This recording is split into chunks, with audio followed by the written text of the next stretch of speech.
तो दोस्तों आज का टॉपिक है फूड। टॉपिक है डाइजेस्टिव सिस्टम। डाइजेस्टिव सिस्टम का सबसे पहला हिस्सा है फूड, खाना। पहली लाइन जो आती है वो है कि food is the basic requirement of all living organism. बात रिक्वायरमेंट की हो रही है तो आपने सुना होगा कि 3 चीज़ें सबसे ज़्यादा ज़रूरी होती हैं, रोटी, कपड़ा, मकान। और उन 3 में भी सबसे ज़्यादा जो ज़रूरी है वो है आपका रोटी यानी कि फूड।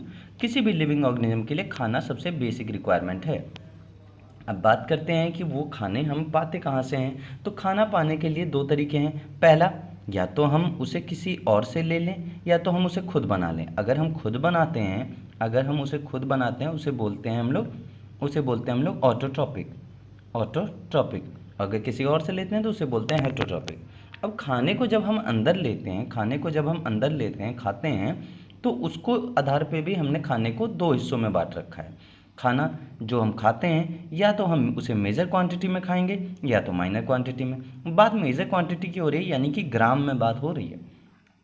जैसे कि आप कार्बोहाइड्रेट खाते हैं, फैट खाते हैं, प्रोटीन खाते हैं, ये सब चीज़ें हम ग्राम्स में खाते हैं। जैसे कि बोला जाता है कि 200 से लेकर 300 ग्राम कार्बोहाइड्रेट हमें एक दिन में चाहिए होता है, 70 ग्राम प्रोटीन चाहिए होता है और उसी हद तक आपका फैट भी चाहिए होता है। वही मिनरल और विटामिन हमें बहुत कम मात्रा में चाहिए होती है। तो हमने खाने को 2 हिस्सों में बांट दिया, एक मेजर क्वांटिटी कि जो ज़्यादा हिस्से में चाहिए होता है, जो ज़्यादा अमाउंट में चाहिए होता है, एक माइनर क्वांटिटी जो कि कम अमाउंट में चाहिए होता है।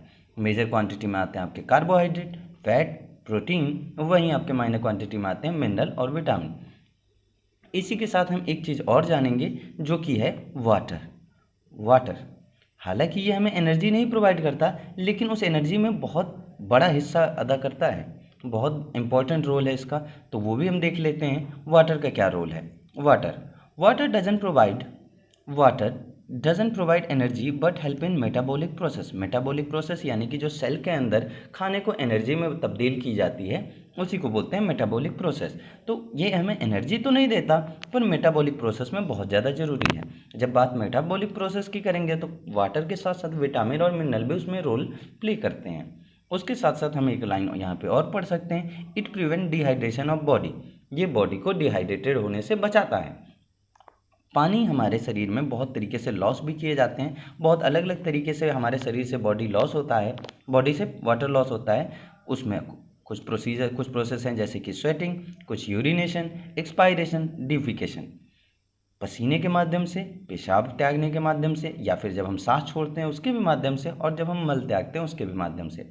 तो वो सारे लॉसेस जो होंगे उनको कंपनसेट करने के लिए, जो लॉस हुआ उसको दोबारा से फुलफिल करने के लिए हमें पानी की ज़रूरत होती है। तो बात यहाँ वाटर की एक बार फिर से देख लेते हैं। पानी हमारा एनर्जी तो नहीं प्रोवाइड